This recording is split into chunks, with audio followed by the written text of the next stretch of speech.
Buenas noches, mi nombre es Jenny Acosta Escobar, estoy matriculada en el CEAC de Casillas Meta en el programa de Ingeniería Ambiental. En la evaluación final, el primer punto es describir de forma detallada las etapas de construcción, operación y clausura del relleno sanitario. Como primera etapa sería la construcción, que son pues antes de realizar la construcción del relleno tendremos que tener el diseño del proyecto y de la planta general de la localización de las obras, las modificaciones del terreno, toda la configuración inicial del sitio. Entonces, como ende a estos diseños, la primera etapa de la construcción es elegir el método constructivo. Es según el método en que se va a realizar el relleno sanitario, que existen tres: método del área, que se emplea en terrenos planos, en canteras abandonadas, en depresiones y partes bajas de las cañadas; el método de la trinchera y el método combinado. El método de la trinchera es utilizado cuando el nivel de las aguas freáticas es profundo y las pendientes del terreno son suaves, y el del combinado cuando las condiciones geohidrológicas y topográficas son físicas del sitio elegido para llevar el cabo relleno son las más adecuadas. Luego sigue la plan de construcción del relleno. Cuando tenemos elegido de qué método vamos a plantear, entonces debemos elegir el plan de construcción. Acá podemos visualizar el plan de construcción para un sitio plano y el plan de construcción para una cantera profunda. Luego siguen la construcción de los terraplenes. Los terraplenes son varias terrazas de 3 metros de altura. En cada terraza se dejará como un pasillo de 4 metros de ancho para darle estabilidad a la obra. Acá en esta imagen podemos evidenciar la secuencia de la construcción de los terraplenes, que va entre 1, 5 años y 10 años. Luego sigue la construcción de las celdas. La construcción de las celdas son unidades básicas del relleno sanitario en donde se va a rellenar de basura que se entierra día a día. Para esto tenemos que tener claro las dimensiones, la conformación de la celda y la cobertura de la celda. Acá podemos evidenciar cuando van iniciando a hacer una celda, tiene que estar impermeabilizada, y acá en la imagen superior podemos mirar la cobertura de la celda. Luego siguen las operaciones, la etapa de las operaciones. Para las etapas de las operaciones tenemos que tener un plan de operaciones. En este caso, para las celdas, sería señalar en el terreno el área que ocupará la primera celda y las dimensiones estimadas. Descargar también la basura en el frente de trabajo a fin de mantener el área descubierta durante la jornada y evitar el acarreo de grandes distancias. También se debe tener claro esparcir la basura en capas delgadas de 2 a 3 metros y cubrir por completo la basura compactada con una capa de tierra, y compactar la celda hasta obtener una superficie uniforme al final de la jornada. En la primera imagen podemos ver el terreno preparado para la construcción del relleno, luego la primera descarga de los residuos sólidos, luego sigue el esparcimiento y luego sigue ya la extracción de tierra para cubrir los residuos sólidos. En el tema de operaciones sigue el personal, el mano de obra.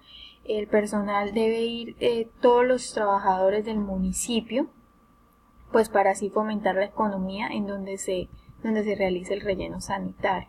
La supervisión. Pues después de tener los trabajadores del municipio, debemos tener una persona que tenga los conocimientos para poder controlar y dirigir las operaciones del relleno. También están las herramientas de trabajo, que son todos los utensilios de albañilería o también maquinaria pesada. La operación en épocas de lluvia.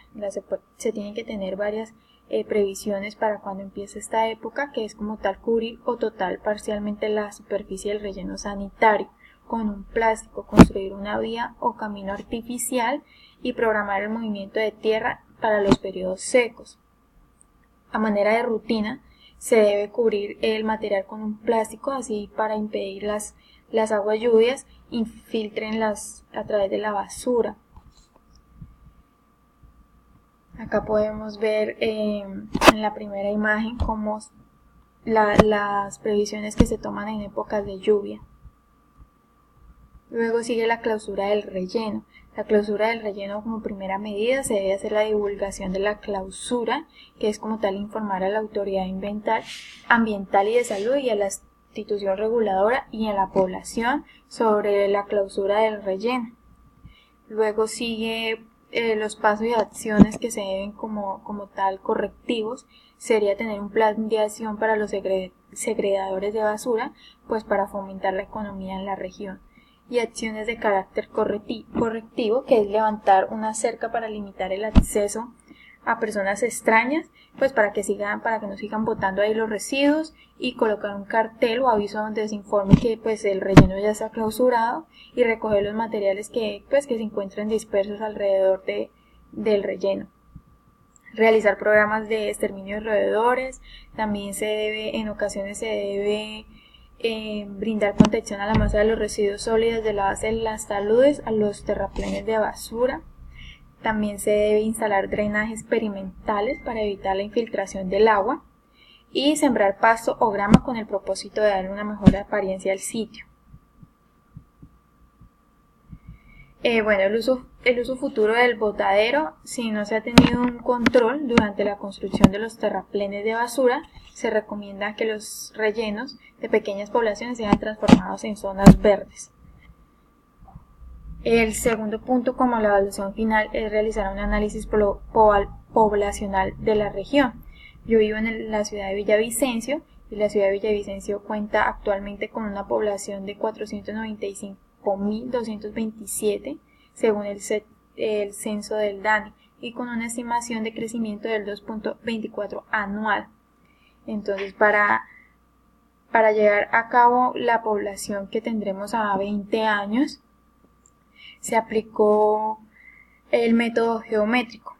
Entonces aquí vemos la operación, y en el análisis que se hace se evidencia que durante 20 años futuros vamos a tener una población de 2.821.000 habitantes.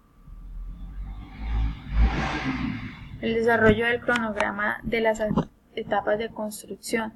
Primero se empieza con la preparación del terreno, que es toda la limpieza y desmonte, preparación del suelo. Luego sigue la construcción de la infraestructura periférica, los caminos de acceso, construcción de la estructura del relleno, que es como tal los caminos internos, todo el tipo de drenajes, construcciones auxiliares, que es la caseta de control, la valla publicitaria, y la clausura de los rellenos, que ya es cuando tengan el mantenimiento y operación de estos y lleguen a su vida útil. Entonces se deben hacer los pasos anteriormente descritos. Como cuarto punto, es realizar un programa de seguimiento y monitoreo. El primer programa es de la calidad del agua, que podemos evidenciar que uno de los objetivos es monitorar antes, durante y después el relleno sanitario.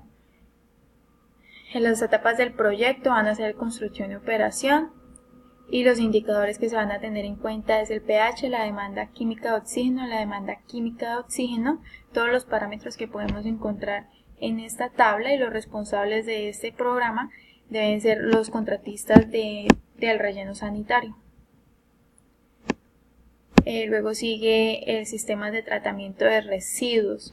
Como tal, tendremos que tener en cuenta el impacto a evaluar, que es la contaminación de corrientes aguas superficiales y subterráneas, cambios de la calidad del agua, proliferación de vectores y enfermedades. Esto se monitorea entre construcción y operación, y se realizará en actividades donde los residuos se generan en todos los frentes de trabajo, como son los campamentos, oficinas, todo lo que tenga que ver con construcción y operación. Los responsables también deben ser los contratistas del relleno sanitario. Luego sigue las áreas de disposición de residuos líquidos y sólidos. Como tal, el objetivo es realizar un seguimiento mensual a las actividades de implementación y ejecución para evaluar su eficacia y tomar medidas correctivas adecuadas de dichas actividades. El impacto que vamos a evaluar es la contaminación al aire, por modificación del paisaje y cambios en la calidad de las aguas. Este monitoreo y seguimiento se debe hacer en la construcción y operación, y las actividades que se van a realizar son las inspecciones visuales, utilizando como tal un formato donde se registre todo el acceso al frente de trabajo, obras de control de escorrientes, de infiltración, tratamiento de lixiviados, residuos peligrosos y especiales. El programa de monitoreo e infraestructura construida y rehabilitada. Todo lo que tiene que ver con la construcción del relleno sanitario debe tener un buen aspecto para no deteriorar el paisaje local. Tanto para el diseño y la construcción del relleno, tiene las obligaciones como autoridad ambiental mitigar todos los efectos negativos que tiene la construcción y operación del relleno. El monitoreo se hará entre la etapa de construcción y operación, y las actividades que se van a realizar son inspecciones visuales semanales del sistema de drenaje de lixiviados y de las chimeneas existentes, con el fin de verificar su correcto funcionamiento, de identificar posibles obstrucciones o fallas que deben ser atendidas. El cronograma se hará desde el saneamiento fiscal del terreno, la supervisión de la construcción de la infraestructura periférica, la inspección visual, y los responsables de este programa son los contratistas del proyecto. Luego sigue el seguimiento de ruido y emisiones atmosféricas. Como tal, aquí se va a evaluar la calidad atmosférica de la zona del relleno sanitario. Se hará en la etapa de construcción y operación, y se realizará el monitoreo de los siguientes parámetros descritos de acuerdo con lo establecido en la Ley 601 del 2006. El ruido ambiental: se medirá los niveles de ruido de la siguiente manera. Se harán 4 puntos de monitoreo y se hará una medición anualmente. Los indicadores como tal son la concentración en monóxido de carbono, dióxido de azufre, dióxido de nitrógeno y material particulado. El ruido se determinará el incremento durante la construcción o operación del proyecto de la siguiente manera. Se debe evaluar el nivel de presión sonora durante la construcción y durante la operación. Y el cronograma se hará de los monitoreos de los parámetros y las mediciones de ruido, y los responsables de este programa son los contratistas del relleno sanitario. Muchas gracias.